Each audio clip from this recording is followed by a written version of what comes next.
Hello，大家好，你哋最近點啊？我係阿 Max 喎，今日又同大家見面。今日咧想同大家分享下點解越嚟越多外國人啊，尤其是中國大陸，都選擇嚟馬來西亞生活呢。喺個影片開始之前呢，記得大家嘅觀眾朋友幫手讚好、分享、留言，仲有訂閱我嘅 YouTube。出去！我為什麼要出去？我在這兒消費，我在這兒買咖啡，我為什麼要出去？哎呦我操你媽！哎呦我操你媽！來，你說話了，你讓誰出去啊？出去！我為什麼要出去？我在這兒消費，我在這兒買咖啡，我為什麼要出去？哎呦我操你媽！哎呦我操你媽！來，你說話了，你讓誰出去啊？出去！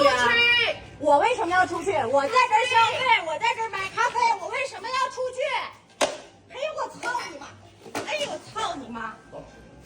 來，同意定唔同意呢？請喺個留言區嗰度分享下你嘅意見啦，多謝晒。今日嘅影片就到此為止啦，我哋喺下一個影片再見面啦，記得訂閱、點讚、分享下我小弟阿偉傑嘅頻道啦，多謝晒。